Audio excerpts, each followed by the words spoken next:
ఎక్కువగా ఆలోచించేవాళ్ళు ఎక్కువగా తెలివైనవాళ్ళా లేదా ఎక్కువగా బాధపడేవాళ్ళా?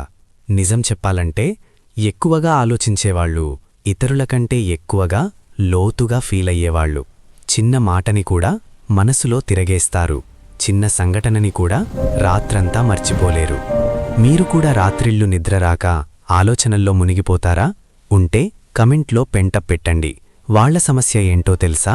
వాళ్ళు లేని బాధను సృష్టించరు. ఉన్న బాధని వదలలేరు. గతాన్ని మార్చలేరు, కాని దాన్ని మర్చిపోలేరు. భవిష్యత్తు రాలేదు, కాని దాని భయంతోనే జీవిస్తారు. అందుకే వాళ్ల మనసు ఎప్పుడూ రెండు కాలాల మధ్య ఇరుక్కుపోతుంది. ఇది నిజమే అనిపిస్తే ఈ వీడియోని సేవ్ చేసుకోండి. ఎవరూ చూడని విషయం ఒకటుంది.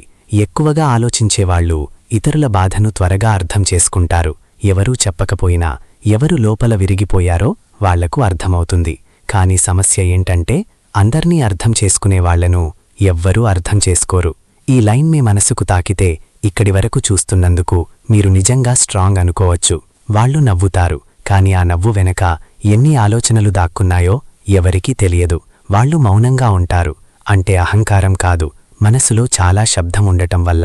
మీ జీవితంలో కూడా నువ్వు ఎక్కువ ఆలోచిస్తున్నావు అని ఎవరో చెప్పారా? కమెంట్లో ఎస్ లేదా నో రాయండి.